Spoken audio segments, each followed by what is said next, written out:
Good morning students, I am Dr. Priyanka Bhanarao and welcome to my channel Royal Educational Services। तो आज हम vector calculus पे ही बात कर रहे हैं।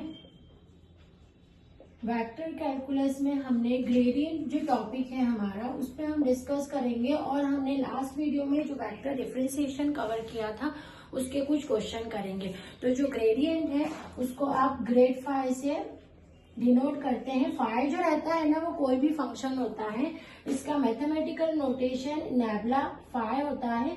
नैबला का जो एक्सपांशन होता है वो होता है आई डेल अपॉन में del x plus j del upon में del Y plus k del upon में डेल जेड, है ना। ये ऐसा ये इनके ऊपर कैप रहती है क्योंकि ये वेक्टर है और यहाँ वो फंक्शन हो जाता है, ठीक है। अब इसको जब अंदर मल्टीप्लाई कर देते हैं यहाँ पर तो ये कैसा हो जाता है, आई डेल अपॉन में del x five plus j del upon में del y five plus k del upon में डेल जेड फाइव।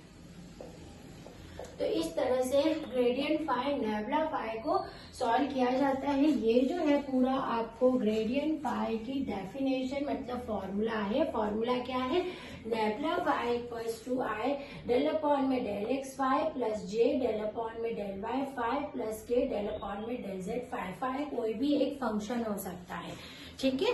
तो ये आपका ग्रेडियंट का फॉर्मूला है। अब हम क्वेश्चन करेंगे कि हमको दो वेक्टर्स देके रखे हैं, ए वेक्टर है और बी वेक्टर है ना। हम क्वेश्चन लिख रहे हैं if a vector equals to, यदि ए वेक्टर इक्वल्स टू आपको देके रखा है 5t स्क्वायर आई cap minus T j cap minus के, ये टी है और ये जे कैप है माइनस के टी क्यूब, है ना। ये आपको ए वेक्टर देके रखा है और बी वेक्टर जो आपको यहाँ पर देके रखा है वो sine t i cap minus cos t j cap minus cos t j cap, है ना। ये ए वेक्टर है और ये बी वेक्टर है।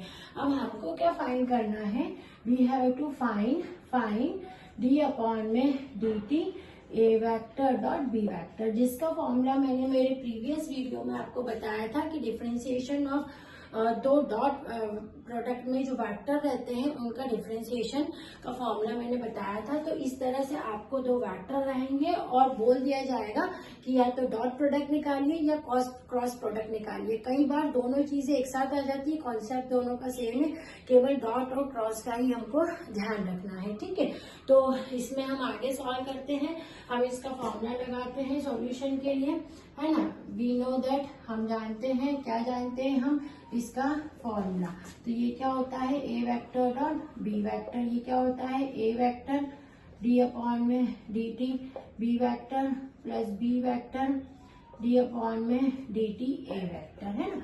ये अपन ने फॉर्मूला क्रॉस प्रोडक्ट का डॉट प्रोडक्ट का वेक्टर का लगा दिया। अब हम इसमें वैल्यू पुट कर देते हैं। ए की जगह क्या लिखोगे बच्चों, 5t square i plus t j minus k t cube, है ना। और डिफरेंशिएशन डी अपॉन में डी टी रखोगे sine t i cap minus cos t j cap, है ना। ये रख दिया। अब क्या करेंगे, बी वेक्टर रखेंगे sine t i cap minus cos t j cap, इसको ब्रैकेट में बंद कर देंगे, है ना। और यहाँ लगेंगे डिफरेंशिएशन ऑफ किसका डिफरेंशिएशन है, ए वेक्टर का। ए वेक्टर क्या है, 5t स्क्वायर आई cap plus t j cap minus के क्यूब टी क्यूब, है ना। ये हमने रख दिया। अब अपन सिंपल इसका डिफरेंशिएशन कर लेंगे इस वाले पार्ट का। ये भाग जो है ऐसे ही रहने देंगे, है ना। अब साइन टी का डिफरेंशिएशन कितना होगा, साइन टी का डिफरेंशिएशन होता है कॉस टी, तो आपने यहाँ पर लगा दिया कॉस टी आई। अब कॉस टी का डिफरेंशिएशन माइनस साइन टी, तो साइन टी जे, ठीक है वही डिफरेंशिएशन का कंसेप्ट, कोई चेंज नहीं हुआ है, फॉर्मूले वही लगाने हैं, ठीक है। बस आई जे के का याद ध्यान में रखना है।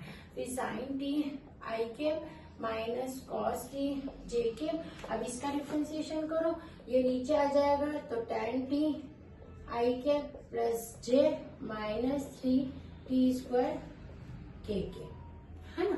अब इस पूरे को अपन मल्टीप्लाई कर देंगे तो हमको इसका रिक्वायर्ड आंसर मिल जाएगा, है ना। मल्टीप्लाई करते सभी को आता है, पहले इस 5 का इसमें, फिर इसमें कुछ टर्म्स जो है वो ऐड होगी, कुछ टर्म्स जो है वो इसकी कट जाएगी, कुछ जो है वो जुड़ जाएगी। तो आपको जो इसका आंसर मिलेगा वो क्या आएगा, इसका answer 5t square cos t, 5t square cos t plus 11t sin t minus cos t, है ना। आपको इसको सॉल्व करके पूरा इसको मल्टीप्लाई करना पड़ेगा, तो आपका फाइनल आंसर आएगा 5t square cos t minus 11 plus 11 ये t है sin t minus cos T.